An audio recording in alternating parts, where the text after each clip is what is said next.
Back, boys and girls, to the NAO show. No, that's not Tank Top Mike. That is not the Prince, aka Ian's BFF. It is Marky Mark, flying solo. How low?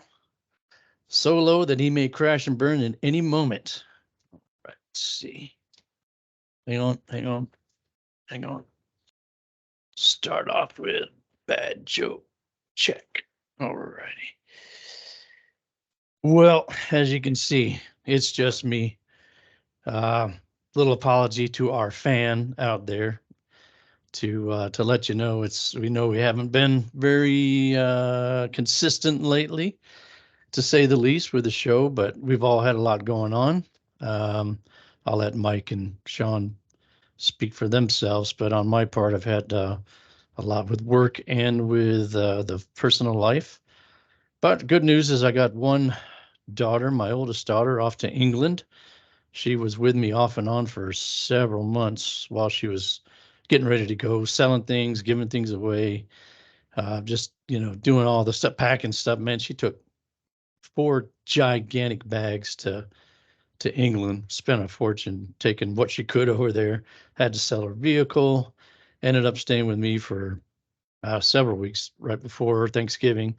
Finally got her off to England and her husband Callum in Coventry. Um, don't know why she wants to be over there with the goofy Brits, but hey, she's happy, so I'm happy for her. And youngest daughter, we just got her graduated from UNC Wilmington. Very proud of her. She just finished up her last semester. She graduated and is wants to go to medical school, so she's looking into that. And she's working as a full-time EMT. So proud of my girls. And so, yeah, just a lot going on here lately. Um, I am off today, vacation starting, 12 days off. So I said, well, hell, if nothing else, I'll do a show on Thursday. It's getting out a little bit late, of course, but hopefully you guys will get a chance to catch it before the game. And if not, then maybe tomorrow. So let's move right into this thing, shall we? We are going to start off with the playoff scores. We've got the DBs 150, A-Bomb 116. So McCaffrey continues to carry the DBs while the magic is done for A-Bomb. Boy, I hope this goes right. This show could be like, something you've turned off already. Or maybe something that's a little less irritating than watching paint dry. But it's fun. It's funny for me to be sitting here doing this by myself and not bouncing back and forth. But I'm going to do my best here. So, yeah, McCaffrey continues to carry the DBs. Yeah, Josh Allen only gets 16.16 for A-Bomb. I mean, to kill the Cowboys, he only had to, I don't know how many times he passed. It was like 7 completions. So that certainly hurt him. He needed a big game out of Allen to do anything here. He had solid days for Mostert, Devontae Adams, Isaiah Likely, Mike Evans, and then look at the LV DST, man. Those guys killed it. Gave him a great start. Early on, we thought maybe he'd do a little something, but it kind of fell apart for him, unfortunately.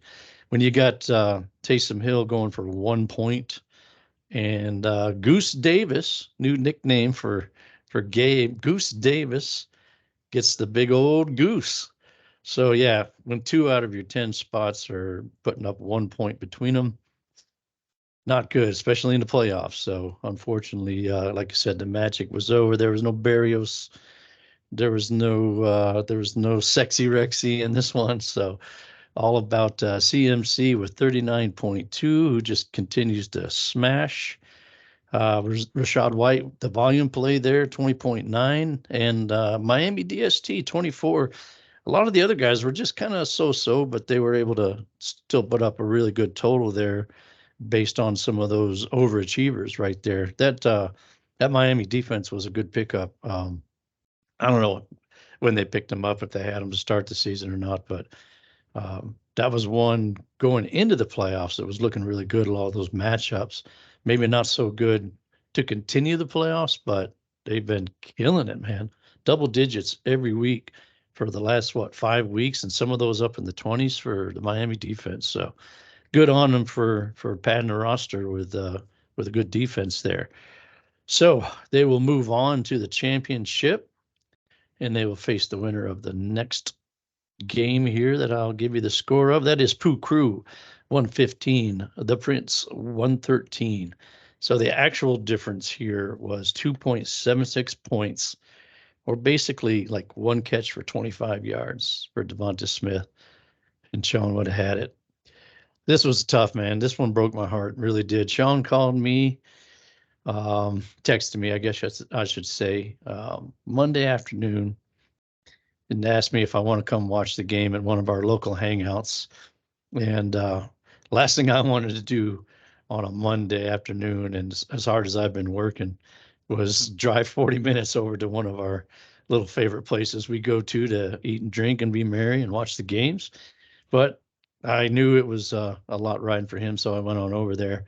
We sat there and watched the first half and had a couple beers and some pizza, and it's the first time I've been doing this for a long time. First time I remember ever just watching one player on the field. Man, we were like, "Where's he lined up? There he is. He's up top. Oh, there he is. Oh, 1-on-1." You know, every play we're looking for Devonta, and just wanting to see what the coverage looked like. Wanting to see what um, what we thought might happen on that play, and so it was really kind of cool doing that. When I left him, I think he needed 7.8 points, because I remember saying, "Sean, man, that's an 18-yard touchdown, man, and you got it." And that would have put him over the top. We drove home. By the time I got home, Smith had scored a few more points and was getting closer and closer. And then on that last drive, I thought he was going to get it, because I'm like, okay, they got to pass now. And they got one pass to him, and then I think the interception came right after that. So we were literally like one pass, one catch away for 25 yards, or a couple of smaller catches even to get it. So I feel bad for Sean, man, because he's had a good season. He had a lot of injuries and still made it up there to the playoffs and was still in it on Monday night. I was really, really hoping he'd get it this time. Yeah, he got the goose egg from Kincaid. That was kind of the killer for him, along with the Chase injury, him going out early. And like I said, he was still alive going into Monday, and that was something there. I guess a little rough going for Pooh Crew, but you know, he picked up Mullins, and Mullins could have easily lost it for him, but he got just enough out of him at 17.12, and then a couple of his usual suspects here. St. Brown got 20.7, and Debo got 19.9. So solid performances out of some of his main guys there, and just enough out of Mullins to put him over the top. So pretty cool matchup there. It was kind of cool to see you guys chatting a lot about it and getting into it. So that was pretty cool, man. Makes the league a lot of fun. But the Pooh Crew will advance now to the championship, and A-Bomb and Sean will play each other in the consolation round for pick 3 and 4. We'll move on to the Miyagi Bowl. We've got FNG 131, Goofy JZ 92. So is this a sign of things to come for FNG? On a day where Bijan scores minus 0.1 points, what's worse than a goose egg, you ask? Minus 0.1 points. But he still puts up 131 points, not to mention Drake London only had 3.4 because Arthur Smith is a freaking idiot. I mean, dude, this stat blew me away. You had Bijan, Drake London, Kyle Pitts combining for 16 touches. Algier had 18 touches by himself. So let's do the math here. I've got 3 first-rounders, my last 3 first-round picks, as a matter of fact. And I have Algier, who I think was drafted in the 5th round, maybe. And I think I'm going to give him 18 touches and throw in a little bit of Patterson just for fun, while my last 3 first-round picks get 16 touches on the day. Man, I'm so glad they lost to Carolina, because hopefully the Arthur Smith experiment will be considered a failure. He'll get out of there, and maybe he'll start using those guys. I feel for FNG because I've got Bijan and Drake London together on a roster in another league, and so yeah, it was a tough day for me. I didn't have the other stuff that he has. And you look at it, if he'd have put Goff in there at quarterback, he would have gone for 148 points. So yeah, could be a sign of things to come for FNG. He could be, we were all kind of calling for it this year. Didn't really happen, but man, going into next year, and he's got his own first round pick and some other picks, and man, he could put a little something together, man. He had I'm talking a lot about FNG because since I'm late, I was not able to find out how to go back and see Goofy's lineup and the points he had. I looked at it the other day, checked the points, made sure Ian got it right on the site, and I really thank you, Ian, for doing such a good job with the site. Everything's pretty cool over there. I hadn't been over there for a while, and it was pretty cool looking at that. Um, but yeah, going back to FNG, he had Cook, the Cowboy Killer Cook, 35.1, Godwin at 20.5, Amari Cooper 18.9, Kenneth Walker 18.7. So, and this is with like Ramondre Stevenson out hurt, Tank Dell out hurt. So, man, I'm telling you, could be better days ahead for FNG. Let's see if he can. He's going on to the Miyagi Championship to see if he can get pick 101. He's got his own pick, so could be good things for him moving forward. And yeah, sorry again, Goofy, that I didn't have your guys down. I think it was yeah, not a great day at 92 points, and moving on to the 3-4 matchup in the Miyagi Bowl. All right, man, I'm talking a lot. Wet the whistle with a little grape juice here. All right. Moving on to the next matchup that we had in the Miyagi Bowl, we've got Dr. Donkey and the Dumbass, 125, Silly Dilly, 88. So the Tips continued their late season surge here, and they showed why they could make some noise in 2024. Same thing here for the Tips. My apologies. I couldn't go back and look at what you had going on. I'm sure Kyron had a big day for you. I don't know who else you had in there, but you had 125 points worth down in the bottom four Miyagi Bowl, so that's not a bad score down there. Yeah, Dylan's had some injuries here lately. Lost Robinson. He did get a big day from Laporta. It's been a great pick for him, and that's a good building block moving forward. Nice to have a lot of a position where a lot of us struggle trying to get, we're streaming, or you got 3 or 4 options trying to pick the one that's going to suck the least. And he's sitting there with Laporta kind of killing it for him. So he kind of had a mini resurgence from Myers at 14.68, but he should have started him at QB, it would appear. He had a good output from the Houston DST. I know he picked them up more recently because I had him and was looking at him as a good playoff schedule stash, but I had some other of those and dropped Houston. I saw that he picked them up, and here he is in the, when it counts, they scored 13 points. Unfortunately, didn't have much else to build with and to go with. So really, though, the important thing here for Dilly is that he sucks, and he is a loser, and he's going on to the 3-4 match. So let's put it into perspective here. Good job, Dilly. All right, we're going to go on to the Who Cares Bowl. We've got Tank Top Mike, 97. The Johnsons, 75. So no need to go into this one much because really, who cares, right? For me, it was all about Singletary and Addison on my bench. That one killed me. Of course, I could have gone into this next week with the lead if I'd have put those two guys in. Really, it was Mullins and Keenum starting at quarterback to kind of scare me away from those guys. And it cost me big for the final score. The top tanker at least finished bottom 5 this year, and he took a big step towards securing that pick 5 in the draft. Um, we round scores on this site and for the show, but in this case, every little .01 counts. So the actual count for this one was Tank Top Mike 96.70 and the Johnson 74.94. We have a difference of 21.76. So that means going into this next week, I've got to outscore Tank Top Mike by 21.77. It's going to be a tall order. All righty, man. Seems like I went through those kind of quick. Maybe I'll talk a little more. I'm sure you guys are enjoying it. um, I was going to say here that it's a good thing that the Miyagi is a regular season award.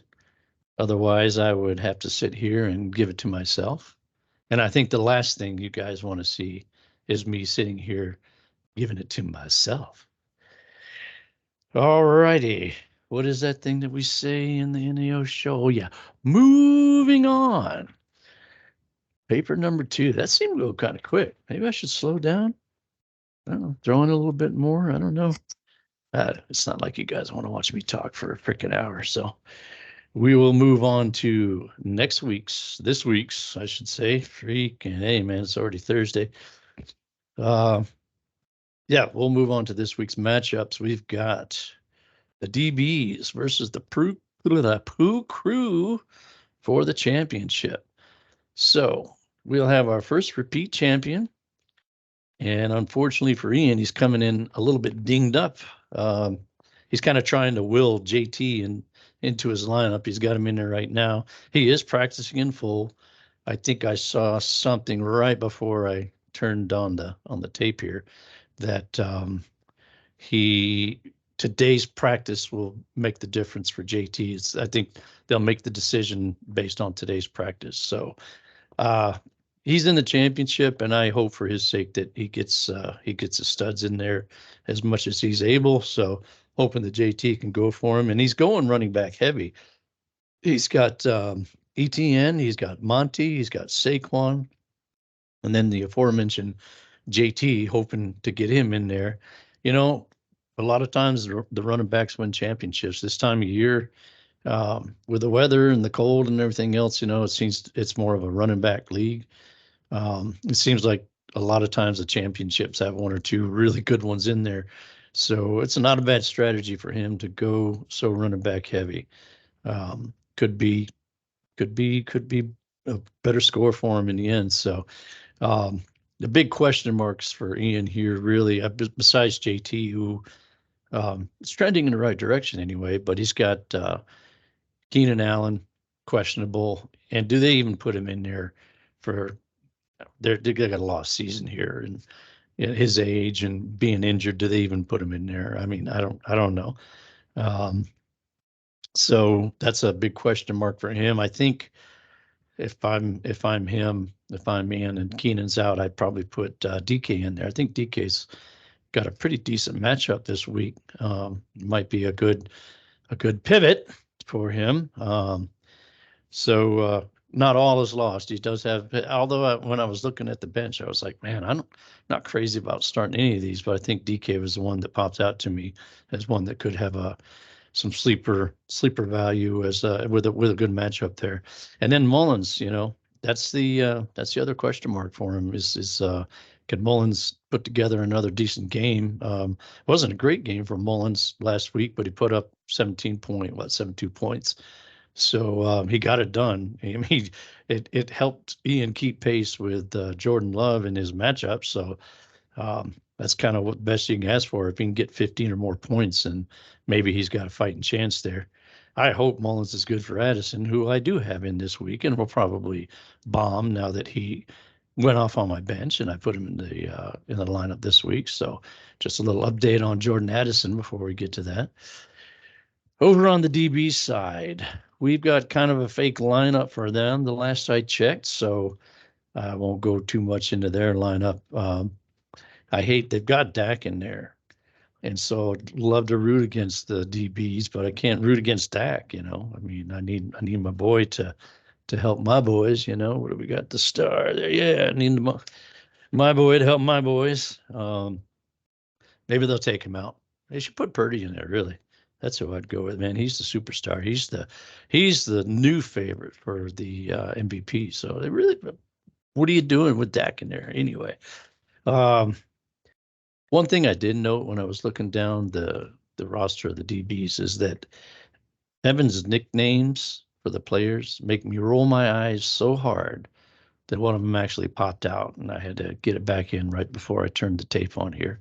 Yeah, I know I'm old. I'm falling apart. These things are going to happen. But man, I can't look at them anymore. It's a danger to me. The eye rolling, man, and and they're sore. They're just sore, man. I think I might go put a cold compress on after this, man. Boy, there's some bad ones. Anyway, one thing of note for the actual matchup, they've got Hill and A-Chain, who I refuse to call Achan or whatever it is he wants to go by. Their statuses are questionable right now. Hill maybe a little bit more than A-Chain, but that's a big thing for them because they're not going to go with the lineup that they have in there right now. So the guys are coming up in there, although I think Hill is in there now. But they got to hope that he plays this week. And A-Chain, you see what Buffalo did to the Dallas defense last week. Man, you want to get A-Chain in there. He could go for a $150 and a couple of tutties just on 10 touches if Cowboys are going to play like that again. Let's hope not. But yeah, those statuses are very important. Is it statuses? Professor, you got to let me know after you watch this. Is the plural of statuses, or is it stati, as in like fungus and fungi? It's I'm not going to look it up at this point, but I'm kind of curious. I wrote down statuses, and I'm sitting there looking at it, thinking, is it stati, kind of like fungi? So we'll see what the stati is or are of Hill and A-Chain. All right, moving on. We will go to the consolation game for in the playoff consolation game. We've got A-Bomb going up against the Prince. So right off the bat, man, the eyes get big. You see that Josh Allen versus the LA Chargers DST. And man, you're like, oh, this is the game. This is the game I needed to get to the championships. Maybe what A-Bomb is thinking here. But then you have to wonder, is he out by mid-third quarter? I mean, it doesn't look like LA Chargers are playing anymore. You have to just hope that they go in there and just for pride's sake, if nothing else, play a little bit harder than they did this past week. That was an abomination. Man, it was bad. Ha, hey, bomb, abomination. Thank you. I'm here all week. Tip your waitresses. Think I'll take a little sip of grape juice on that one. All righty. So, yeah, we got somebody else trying to wheel some plays in there. A-Bomb's got Jacobs and Pacheco in the lineup right now. And Jacobs probably is, I don't know, both those guys definitely, what I think Pacheco had like a little cleanup surgery. Kind of have to think he's going to miss at least another game.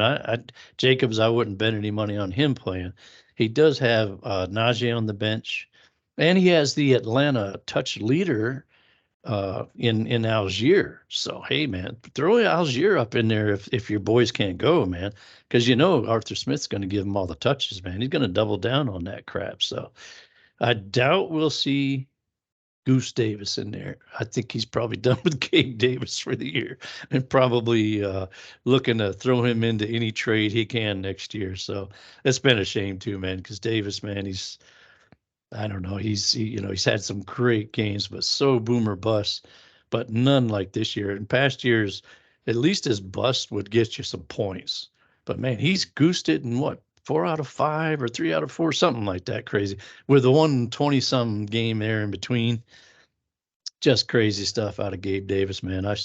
I am very happy to have traded Gabe Davis to A-Bomb, and I don't have him on any other rosters, and that's just fine with me.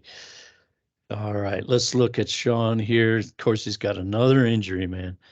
Dude has battled through to stay in the playoffs and be up here where he is right now through some injuries and other crap. But yeah, right here at the last game, he's got Chase out again. He does have a solid lineup.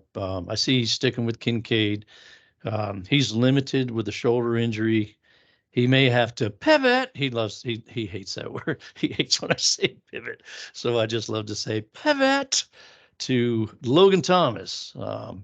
Really all he's got. I mean, he could put Dawson Knox in there, but I think I'd rather play Logan Thomas over Dawson Knox. He just doesn't have much going since he traded away Dalton Schultz to Dr. Donkey and the Dumbass. So yeah, so that's really the only soft spot I see right now. But he's got a solid roster, and he might do it and get that little bit more money and then little bit of a higher pick out of the whole deal.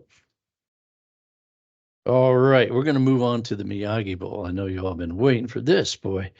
We've got FNG versus Dr. Donkey and the Dumbass. This might be the first time. It may not, but in recent memory, it seems like it's like the first time that they're both playing for the 101 and they have their own pick. I, league historians can check me on that. But maybe in the first year when we didn't trade quite as much. I don't know, but man, everybody down. I mean, I'm sorry, those two down there with their own first rounder, both playing for 101. So that makes it really, really interesting. I know I I I won the Miyagi Bowl last year and didn't have my own first round pick. It's kind of sucked. So this one makes it a little bit more exciting, I think. So FNG right now, he's got 4 questionable guys in his lineup. So and three of those aren't practicing right now. That's Walker, Kenneth Walker, Chris Godwin, Will Levis. None of those guys are practicing. Cook came up on there. He's looking a lot better to go. And as far as Levis is concerned, he's got Goff to throw in there. He's got Stafford. I mean, he's got options there. But the guy's already missing Ramondre and Dell and kind of piecing together, patching together a lineup, and looks like he's going to have a little issues with 2 more of them. Godwin's not looking great to play. Walker, gosh, we'll have to see. But they weren't practicing early on this week, which isn't a great sign. So we'll have to see, watch those practice reports the next couple of days and see if those guys can go for him or not. Tips is coming in pretty healthy. Nico Collins, the only one that got in there. It's showing him questionable. I think I'd have to say doubtful for him because he missed a couple of games with a calf injury. He came in, tried to play, and went out with a calf injury, and they're only listing him as questionable. I mean, that just doesn't seem right to me. I'd say he's probably doubtful. They got Flacco with questionable, and he's got a calf injury too. But I think he should be good to go because he's not a mobile quarterback. He's a pocket passer. And kind of like Burrow suffered through his early on and played, I think Flacco will do the same and probably even be better with a hurt calf than Burrow was with a hurt calf, I think, because he's like I say, he doesn't need to move around too much the way he plays. I kind of like Tip's chances to win the 101 here over the tough luck kid.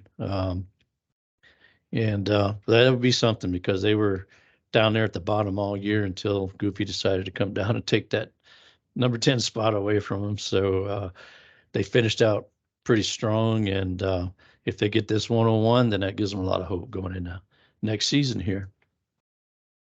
All right, let's move on to the 3-4 match in the Miyagi Bowl. We've got Silly Dilly versus Goofy JZ.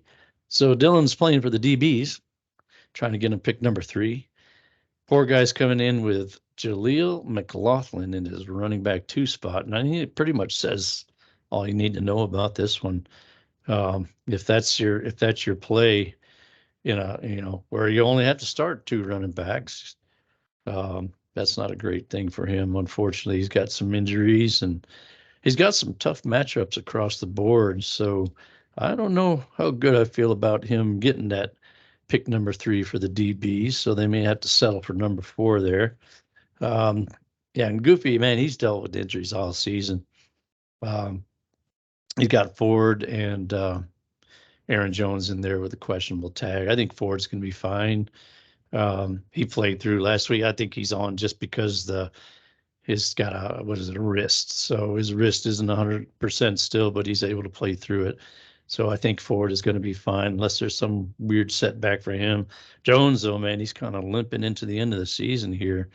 Um, yeah, unfortunately for I don't know. It's a shame. Jones is probably going to kind of go out with a whimper. I don't know if he'll be back with Green Bay, and the way his season's finished, I wonder if he's even going to get much of a look in free agency. So not sure exactly what his contract situation is. So if he's not up for free agency, then forgive me for misspeaking there. But I think he's kind of towards the end there anyway. Um, yeah, running thing with Goofy is will he start the right defense? So I looked at that because it's always important in Goofy's case. I think he should be good to go with either one. But I think the choice he made with Philly over the Giants is better. I don't think Las Vegas is going to put up 63 on KC. I think KC would be just a fine start too. But I think that Philly over the Giants after Philly losing, man, they're going to come back and give it all they got. They've got to get things. They got to right the ship, as it were, because they've lost a couple in a row now, and they've got to get things back on track, get back in the win column here. So I think could be a long day for what's his name there, DeVito. Yeah. Oh wait, scratch that. Scratch that. Speaking of DeVito, it's a good start for you guys, DBs, if you're listening, if you're watching here. Yeah, Tommy DeVito could be a sneaky good start. Just something to think about. So, alrighty, we'll move on to the Who Cares Bowl, and we've got a pretty interesting matchup this week. If you look at the projections, we've got the Johnsons projected at 98.68. We've got Tank Top Mike at 98.06. So they're projecting a literal barn burner here, which is probably not good for me. I need to score some points. I've got to kind of blow away my projection. Mike just kind of needs to meet or exceed his by a little bit, and he's probably okay. So, um, yeah, he's got a solid lineup. I expect him to put up another solid effort with that solid lineup. I'm sure he'll get Pittman in there if he's good to go, but he's got to clear the protocol, and it was a pretty nasty hit he took. So it's hard to say if he's gonna be able to play it. Kind of the trend has been you miss one game. There's been a few guys that have been in the protocol and been able to get back the next week. I think the majority, probably 85%, somewhere in there, end up missing the next game. So if Pittman's in there, then that projection is not as close. I'm sure he'll pop up over me there by a few points. Um, but we'll have to see what happens with Pittman there. Me, I'm rolling with my Johnson this week. The profiles is more of a Foreman matchup. Um, Probably the play I should make, but if the stars align just right, then I might be able to live up to my name and boldly proclaim, "Ask me about my Johnson." So a little whimsy, right? I put Johnson in, and he had a decent game last. I mean, 8 points, I guess, but usage, the percentage, snap percentage, and usage was there. Like I said, though, they're playing Arizona, and Foreman.